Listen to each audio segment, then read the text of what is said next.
السلام علیکم۔ لوح محفوظ میں لکھی گئی تحریر حضرت ابو ہریرہ رضی اللہ تعالی عنہ سے روایت ہے کہ رسول اللہ صلی اللہ علیہ وسلم نے ارشاد فرمایا،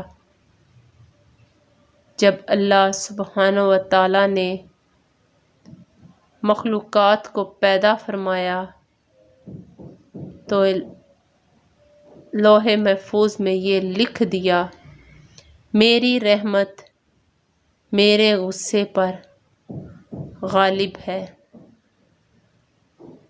یہ تحریر اللہ سبحانہ و تعالی کے پاس